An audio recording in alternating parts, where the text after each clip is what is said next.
वालेकुम, कैसे हैं आप सब। उम्मीद करती हूँ आप सब लोग ठीक होंगे। Here psychologist Areeba Sarwar. So today we have a topic of discussion is about introduction of psychotherapies. So firstly we discuss that what is psychotherapy.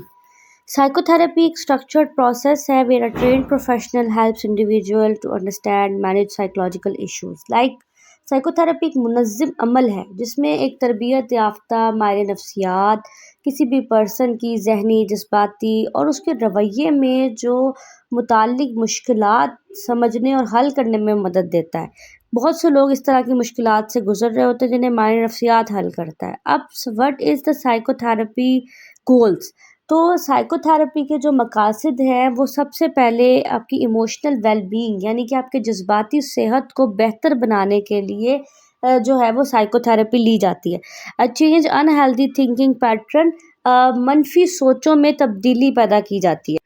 मनफी सोचों में तब्दीली पैदा करने के लिए साइकोथेरेपी मदद करती है। उसके बाद change the develop of coping skills यानी कि मसाइल से निपटने की जो सलाहियत कुछ लोगों में मौजूद नहीं होती और वो साइकोलॉजिकल इश्यूज़ का अपने अंदर उनके अंदर डेवलप हो जाता है, उस चीज़ से लड़ने के लिए सलाहियत पैदा करती है। फिर वो आपके रिलेशनशिप को इन्हांस करती है, ताल्लुकात को बेहतर बनाने के लिए जो कि है आपकी मदद करती है। आपकी लाइफ में बहुत सारी चीज़ें ऐसी होती हैं जो कि आप खुद समझ नहीं पा रहे होते, तो एक माहिर नफ्सियात जो है वो आपकी मदद करता है ताकि आप अपनी ज़िंदगी के मुश्किल हालात से बाहर आ सकें।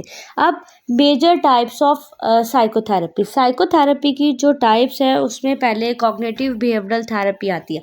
कॉग्निटिव बिहेवियरल थेरेपी ये सबसे ज़्यादा इस्तेमाल होने वाली थेरेपी है और इसमें जो है वो ख़यालात, जज्बात और रवैया इन चीज़ों को ट्रीट किया जाता है। लाइक अगर हम इसकी एग्जांपल की बात करें तो मनफी ख़यालात लाइक मैं नाकाम हो जाऊं और इसका नतीजा ये होता है कि उदासी और मायूसी बनना शुरू हो जाती है। तो सीबीटी इस सोच को हकीकत पसंदाना सोच में तब्दील करने में मदद देती है कि फेल होने से आपकी ज़िंदगी रुक नहीं जाती। जब आप दोबारा कोशिश करते हैं तो आप इसमें कामयाब हो जाते हैं। देन आती है साइकोडायनामिक थेरेपी। साइकोडायनामिक थेरेपी हमारे माजी के तजुर्बात, बचपन के वाक़यात या लाशऊरी ज़हनी अवामिल की जो प्रॉब्लम है उनको हल करने में मदद करते हैं। ये थेरेपी किसी भी पर्सन की रवैयों और जज्बात की जो एक जड़ है उस तक पहुंचने में मदद करती है। उसके बाद आ जाती है ह्यूमनिस्टिक थेरेपी। ह्यूमनिस्टिक थेरेपी का जो मकसद है वो ज़हनी नशोनुमा, खुद शनासी और सलाहियतों को फ़रोग़ देना है। इसमें जो माहिर नफ्सियात हैं वो किसी भी इंसान की मदद करते हैं बग़ैर किसी तनकीद के कि वो अपनी हमदर्दी के साथ कि वो अपनी ज़िंदगी के सलाहियतों को, अपनी सेल्फ़ अवेयरनेस को समझे।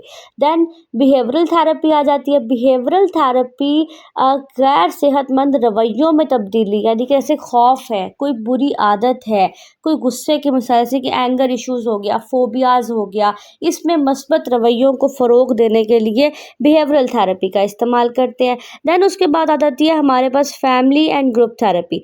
फैमिली एंड ग्रुप थेरेपी ख़ानदान के अफराद के दरमियान बेहतर राब्ता और तनाज़ात को ख़त्म करने के लिए इस्तेमाल की जाती है। फिर ग्रुप थेरेपी, एक जैसे मसाइल रखने वाले अफराद को एक ग्रुप के अंदर बिठाया जाता है और फिर उनका तजुर्बात का तबादला किया जाता है। इससे ये फ़ायदा होता है कि बाहमी तामुन और हौसला अफजाई बढ़ती है और उसके साथ साथ जब लोग दूसरों के मसाइल सुनते हैं तो उन्हें अपने मसाइल ज़रा कम महसूस होने लगते हैं, जिससे उनकी ज़िंदगी के अंदर बहुत जल्दी और बहुत बेहतर तब्दीली आनी शुरू होती है।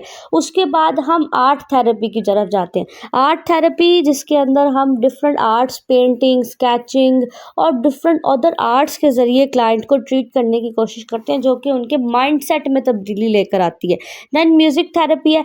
म्यूज़िक थेरेपी भी इसी तरह इस्तेमाल की जाती है। जो लोग अपनी ज़िंदगी की मुश्किलात से गुजर रहे होते हैं और वो किसी चीज़ पर कॉन्सनट्रेट नहीं कर पा रहे होते, तो उनके लिए हम जो है वो आर्ट थेरेपी, म्यूज़िक थेरेपी और एनिमल थेरेपी भी इसके अंदर शामिल करते हैं। एनिमल थेरेपी भी एक बहुत इफ़ेक्टिव थेरेपी है जिससे डिफरेंट एनिमल्स के ज़रिए हम अपने क्लाइंट या पेशेंट्स को ट्रीट کرنے کی کوشش کرتے ہیں تاکہ وہ اپنی زندگی میں ایک نارمل اور بہترین لائف گزار سکے. ان کی زندگی میں جتنے بھی سائیکولوجیکل ایشوز ہیں یا کوئی ڈسٹریس ہے یا اسٹریس ہے، ان فیکٹرز کو ہم ریموو کرنے میں ان تمام تر تھراپیز کے ذریعے ہم ان کی مدد کرتے ہیں. اور یہ صرف ایک ٹرینڈ سائیکالوجسٹ جنہوں نے اپنی چیزیں لرن کی ہوں بہترین طریقے سے ان کے بارے میں وضاحت سے وہ گائیڈ کر سکیں، وضاحت سے اپنے کلائنٹ کو سن سکے، سمجھ سکے، ان کے لیے ضروری ہے.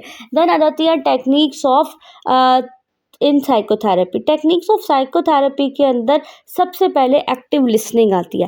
ایکٹیو لسننگ معالج مریض کی بات پوری توجہ سے سنتا ہے. یہ بہت ضروری ہے. جب تک آپ نے کلائنٹ کو سنیں گے نہیں، آپ اسے ٹریٹ نہیں کر سکتے. اس کے بعد ہم کرتے ہیں اوپن اینڈڈ کویسچن. یہ ایسے سوالات ہوتے ہیں جن کے جواب صرف ہاں یا نہیں میں ہونے چاہیے.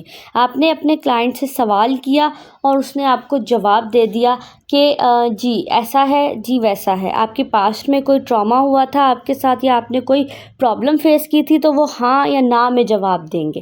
ٹھیک ہے. اس کے بعد کوگنیٹیو ریسٹرکچرنگ کی جاتا ہے، جسے ہم علمی تبدیلی بھی کہتے ہیں، جس کے اندر ہم منفی خیالات کو مثبت خیالات میں تبدیل کرنے کے لیے اپنے کلائنٹ کی جو ہے وہ مدد کرتے ہیں. اس کے بعد ہم ریلیکسیشن ٹیکنیکس کے اوپر آ جاتے ہیں، جس میں گہری سانس لینا یعنی ڈیپ بریتھنگ ایکسرسائز، ذہنی سکون کی مشقیں کروانا، مائنڈ فلنس ٹیکنیکس کا یوز کرنا، ان کے اوپر کام کرتے ہیں.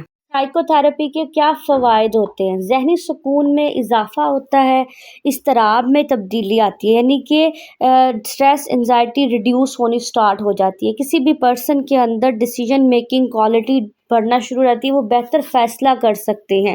ان کے اندر ریلیشن شپ، اسٹرانگر ریلیشن شپ، تعلقات میں بہتری قائم کرنا شروع کر دیتے ہیں. وہ کمیونیکیشن گیپ جو ہے وہ ان کے اندر سے ختم ہونا شروع ہو جاتے ہیں. کانفیڈنس انکریز ہوتا ہے، وہ اپنی خود اعتمادی میں اضافہ کرنا شروع کر دیتے ہیں، اور اس کے ساتھ جذبات پر بہتر کنٹرول کرنا شروع کر دیتے ہیں. یہ تھا ہمارا لیکچر. مست like, comment, share and subscribe the channel. Thank you so much.